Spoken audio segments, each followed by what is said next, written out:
talking with a focused idea about WoW Dragonflight. It is now in its pre-patch stage. The launch for the latest update expansion to World of Warcraft is only just a few weeks away. And obviously, there's a buzz in the air. It's that time of year again. Every 2 years this comes around. It's kind of like an off-year, on-year Santa Claus, if you will. And so, Chris, you've been excited about this pre-patch event. You've been excited about what Dragonflight is bringing. The floor is yours. Like, what about Dragonflight feels like a really good time to check out World of Warcraft again? I mean, pre-patch is a most wonderful time of year. It's a great time to come back. So pre-patch is something that I wish 14 would do their own version of. It does a handful of really neat things. It first of all allows them to update your client, and so it pushes a ton of data out. You have these massive patches, massive maintenances.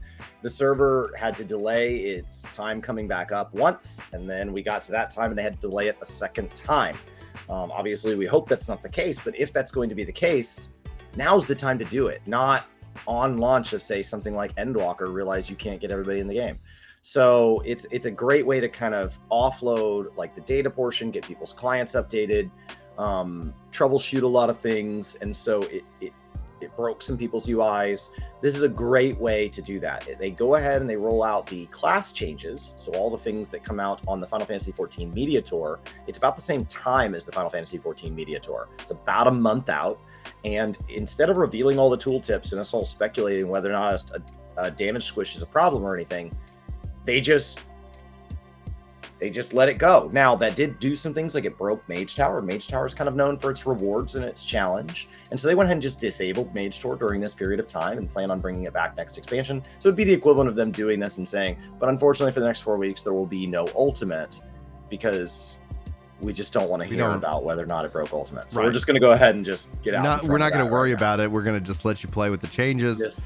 Do they obviously make that announcement that they do? Okay, and they say that will be rolling out, and so if you are within your last couple days of Ultimate, get it done. So it's not like the point. It's not like the 8S changes where it just kind of hit.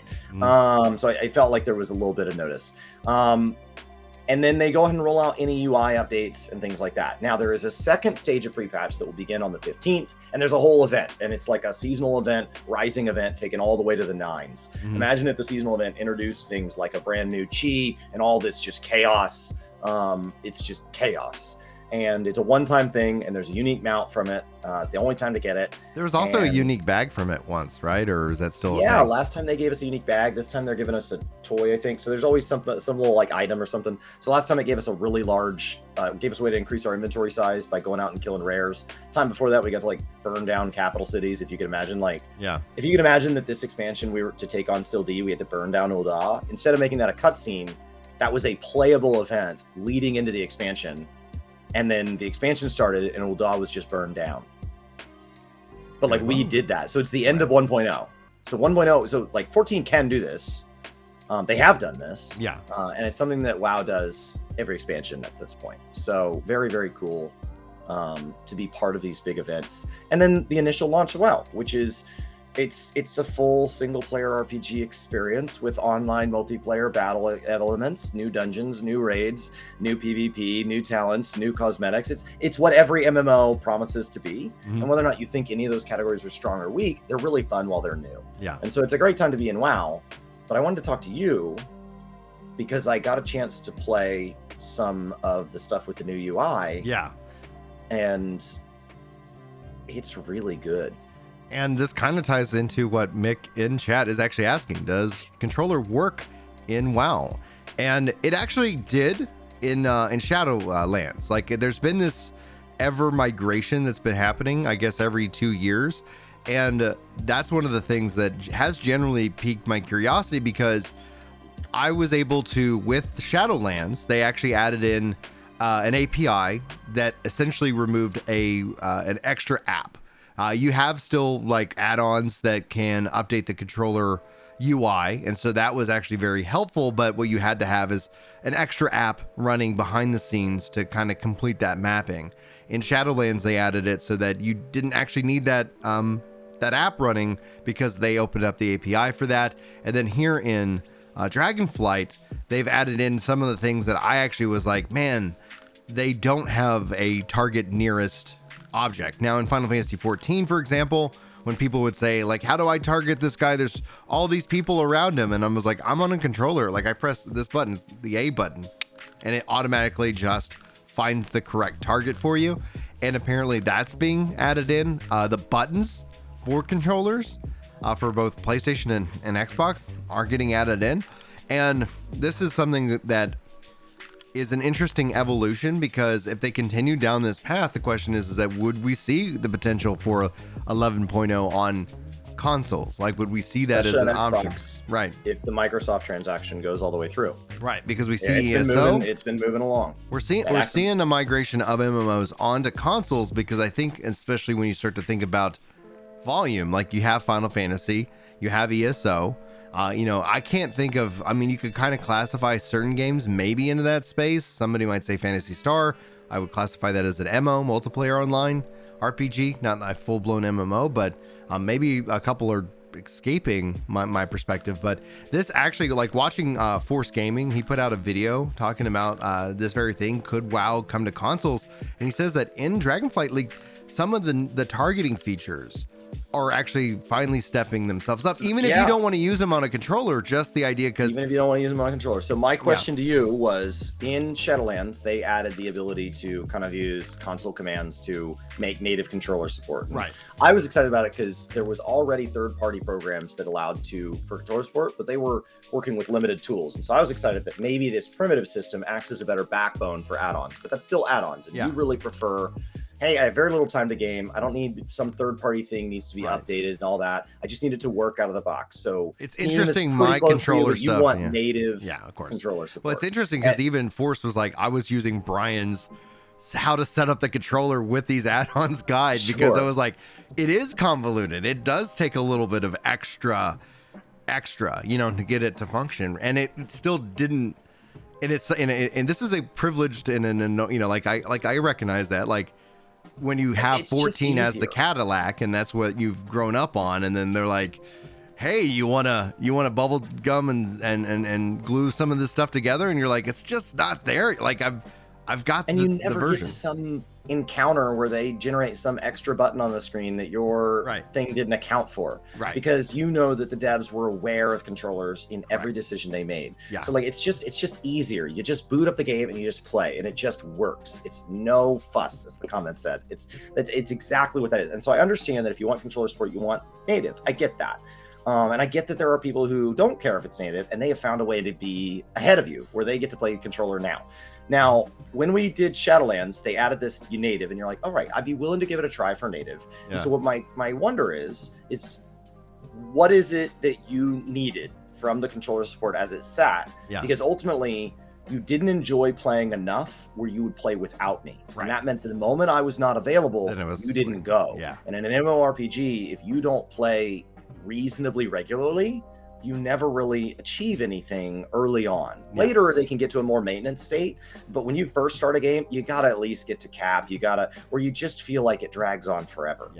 Well, so, I do know for a fact that one of the biggest frustrations that I had, they have added, and that was essentially target nearest whatever. And so there was it was actually a very complex set of inputs that I had to do to try and target that loot bag or target this NPC, and it's like, there should just be a button. In Final Fantasy, there is. It's the A button.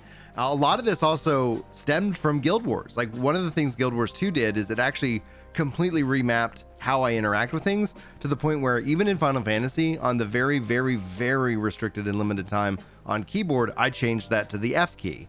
And in New World, I made that the F key. It's my interact with whatever the hell I'm looking at button, right? Sure.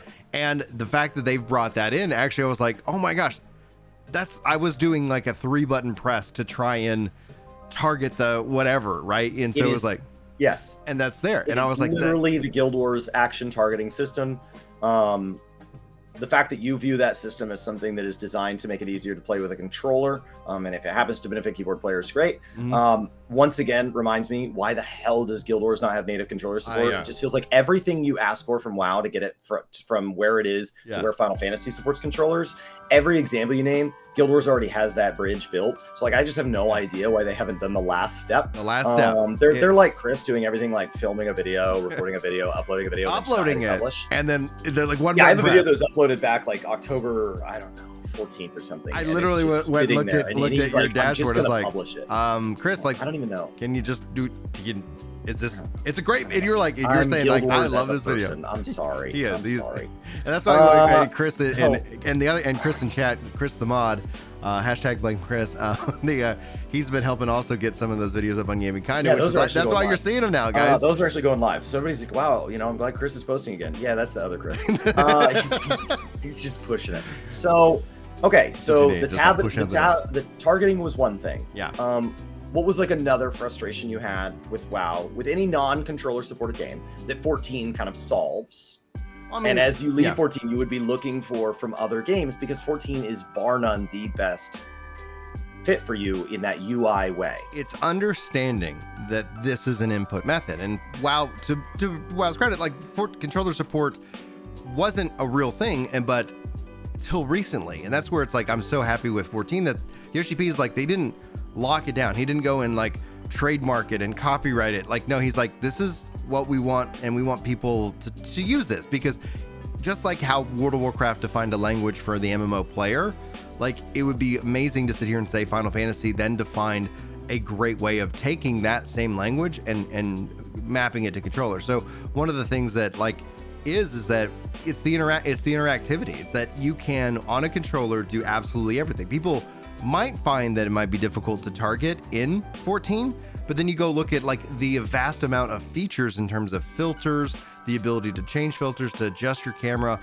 All of that is just brought into the core understanding of how you interact with that. And that's one of the things, like for me, like to be able to easily adjust the camera. It's been a while since I've touched WoW. Like you said, like once you got all the way to cap, and then all of a sudden I just found myself kind of slogging through something that I don't have a history with. And I was like, okay, this is not fun for me. I'm just not enjoying it. And you weren't the current expansion, so there weren't a bunch of other people around. Right. It was just like, so it didn't feel like, dude, I just had this crazy experience today. Let me tell you about it. It's like, no, it's just you alone in the world. And if you know a game, that's relaxing sometimes. Right. If you know a game, you're like, wow, I got my own private space. I'm just doing my own thing. But like, I personally really enjoy being around other people. If I didn't, then I would play single player RPGs where I could guarantee they wouldn't bother me. Yeah, I know. So, I'm not worried about my brother running up. My brother really prefers to have this really immersive, deep, personal RPG experience, and so he's slowly shifted. Like he plays the crap out of like he's played Cyberpunk like multiple times through. Mm-hmm. He loves, he's played Elder Scrolls a bunch of times. He's played like that's what he does. One of the things that I think, as you described that, I remember you struggling with was you would say, hey, okay, I've got this controller thing working this way, but it's like wherever it is on the screen. How do I fix that? And so I was helping you kind of download add-ons, which is already taking you outside of your comfort zone with like, I just want it to work. Can it just work? No, but stay with me. Yeah. Let's get you some add-ons. Let me get you some basic add-ons, and we're just going to let you move things around where you can move the bars, reshape the bars. You can have them appear or not appear in combat. Yeah. And that was all done through add-ons. People use different forms of ways of modifying that, different things to like modify where your unit frames are, where do my debuffs spawn and all that. That is all native now. And you can have it snap to a grid, and you can size that grid. You can literally resize the grid. That actually sounds great. Like that sounds like that. The targeting already was like, I'm not committing to it publicly yet because like I just literally retired from 14 and I'm not sitting here looking to like. I was hoping you play with it for the stream this weekend if we get to that point. That'd be kind of fun. That might be something worthwhile to check out. Committing to playing Dragonflight. You don't have to buy anything. Exactly. I started a brand new character, had a blast. Yeah, that might be something kind of worthwhile because like I was also playing like my Warlock and I was like, man, I really miss my Druid, and it's like, let me just sit here and find the class that's right for me that I'm enjoying, and that'd be kind of just fun to see exactly like the difference now that patch and that technology's been pushed in, because it's going to make for at least a decent kind of comparison. Like, what is the delta to get to that Cadillac that 14 is? So that would give me the ability to speak on where WoW was, where it is, and what they're still missing in terms of like just that preference. Because I also see Agent in chat saying would love native controller support for Guild Wars, WoW, and New World. And the only game on that list that I know that is not actively moving towards controller support is Guild Wars. In fact, the game director of New World's like, it's coming. They're like, we're working on the loadout system. And then right after that, that's basically what the team that is working on loadouts is going to be assigned to next. Native controller support. It just makes sense. And I'm like, it's crazy. Thank you. It's going to be insane. And I think that's We're not saying drop keyboard for controller. I'd be really angry as a keyboard player. I play keyboard and mouse on PS3, and he plays controller on PC. So like, we're just saying more control schemes for more people. There are people that can only play with controller. There are people that just prefer controller. Brian's a programmer by trade. I think that a lot of people have been introduced to Brian over the last week or so, and not for the most flattering of moments. I think and a lot of them have asked, how's he making a living at YouTube with 5 kids? How's he making a living at comedy? That seems hard. Well, the answer is he's not. Yeah, exactly. He is a programmer by trade. And so, but, you know, like telling a story of Superman, it's not exciting to talk about his journalism stuff. Brian doesn't talk about his coding much. You're Superman in this metaphor, so congratulations. It was like, I made 13 branches yesterday, and I'm working on getting them all to reconcile with one another. Great. It's pretty fun. And then I got a compilation error. Whoa, so riveting. He prefers to kind of have that separation from his keyboard and mouse when he games, and that's his own personal taste. And so the question is, like, I think that was the biggest thing with WoW, that and the knowledge base. But I was happy to teach you the knowledge base, but I can't just hold your hand all the way through. I needed you to have enough of a good time that, like a tutor, I could assign you homework and say, hey, next week I want to do this with you. Could you find 2 hours between now and next Friday to get this thing done? Because like I don't want to have to play through the entire game with you. And so like could you do this? And you're like, but you didn't find that fun. And so it was literally homework, and that's why you fell off. But if you were like, oh yeah, I'd love to go do those 2 hours of things, and then I'll meet you there next Friday. There was no way to do that because the UI and the controller support just wasn't where Final Fantasies was. And so then you were having to learn the game, and you had questions about the lore, and the game wasn't answering the questions about the lore, and you were doing all this through a cumbersome interface because it didn't cater to the way you play games. Yeah. And that's the same thing where, like, to kind of jump in on where New World is also lacking, is that I have managed to make a stopgap, you know, in that regards, because Steam has this as a native support. So it does allow for that, but there's still times when playing it. I was talking with somebody even on Discord yesterday. They're like, hey, you ever run into this weird thing where all of a sudden this doesn't work? It's like, yeah, that's kind of a lacking of some error in the Steam layer that failed, and sometimes it just takes a minute and then it fixes itself. But every little bit of that is frustrating, especially because there is the example of it working, right? Like, it's like, okay, this is like, if it wasn't working, if nobody had that, the same kind of concept that I talk about with Destiny 2 is that once Destiny 2 had crossplay, cross save, any looter shooter MMO light that tries to step into that space that does not do the bit, like that would be considered a bare minimum now, does not do that, you're gonna go maybe check it out, but you're not gonna stay a long time because you're like, you know what, I've had pizza, why am I eating dog food? You know, it's like, you're like, why am I sitting over here eating dog food when this is a clear, better, and more enjoyable, you know, slice of the pie. And now that some people have left some frustrated comments down below, I want to circle back on a point that you made, that Guild Wars is the only one of those games not offering controller support. Guild Wars just released on Steam. Yeah, and they'll however, it is not cross-save. It is cross-play. It's not cross-save. And what that means is Brian, who has already made purchases on his account and has already leveled multiple characters on his account, would have to leave all of that behind in an MMO. Yeah. And I was more than willing to purchase Guild Wars 2 on Steam again and purchase all of that on the Steam version again if my character was still my character. It's the same frustration that I have with ESO when people are like, hey, and we like getting invited, like, come check out the newest ESO expansion on PC. Like, I have a character sitting over here on Xbox. Even if it's not cross-play, like, I'm glad that at least Guild Wars is cross-play, but it's like, even if it's like, okay, we understand we want to separate console and PC experiences because of reasons. Let my character be my character, because I'm not going to sit here and progress. Diablo do cross-save with Xbox and... Diablo 3 did not. Diablo 4 will. Diablo 4 will. Yes. And it'll be cross-save, not cross-play. I think it's all of it. I think it's all of it for Diablo 4. Is that Call of Duty? One of them did it that way, where they said playing together is unfair because playing with a keyboard and mouse and all of the specs of a PC, we just believe is able to do things that the console gens we've chosen to support will not. And so in a game, like, in my opinion, in first-person shooters, I find crossplay distinctly unfair. Keyboard and mouse players beat controller players on average consistently. There are individual controller players that can beat individual keyboard and mouse players, but the world's best keyboard and mouse players will crush the world's best controller players.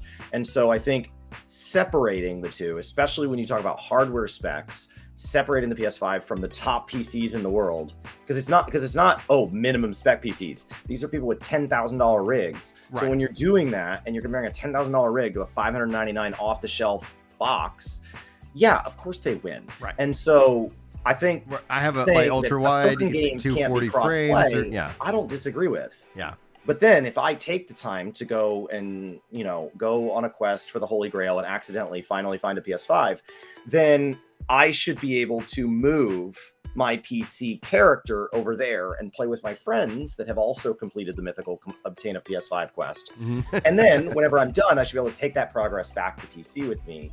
And so like cross save just feels like as a minimum. And so, and WoW handles that. Literally, you uninstall WoW. One of the things WoW does that I wish 14 was better at is, like, if you and I went out to a bar and we drank a little too much and you were like, I'm gonna play WoW. I'm gonna play WoW.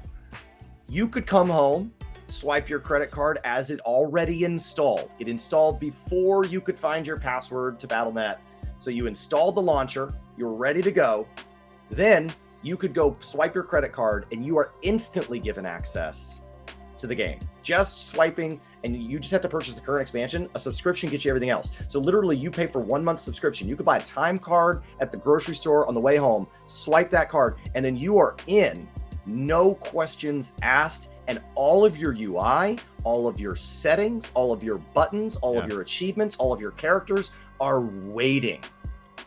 It is unbelievable. It takes cross save to just a ridiculous level. Everything is saved. Thank goodness, amazing. Like 14 eventually added that in, and that's one of the things I've always tried to remind people of. If you guys haven't done this in a while, go click the button next to your character and make sure you upload all your settings. It says your gear sets, your UI, all of that to the cloud. In case your computer or whatever decides to take a break, it's just like, hey, that way you're not like ever finding yourself like having to start over from scratch. It's one of the things that I dreamed that they would actually implement at FanFest, because one of the things that takes the most time and downtime is that when you sit down at FanFest to play the experience, you're all of a sudden greeted with a UI and an input and whatever that is not native to you. And then there's like, okay, wait, what did I? So I always say that the solution has been, before you head to FanFest, take a screenshot of your UI and your skills for the job that you want to try, so that way you're not sitting here trying to make it all up out of memory. And so, but one of the things, be sure to be backing up your stuff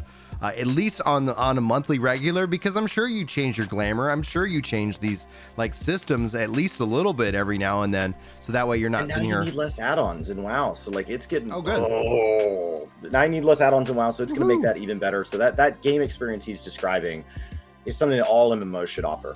So the last thing is, if you got caught up, if you got all the way to the top, you would never make WoW your main game. It's just not going to happen. When I look at the things you want from an MMO, WoW's never going to be those things. It will always be what a neat comparison, what a neat break from the game that's a better fit. Yeah. And that's fine.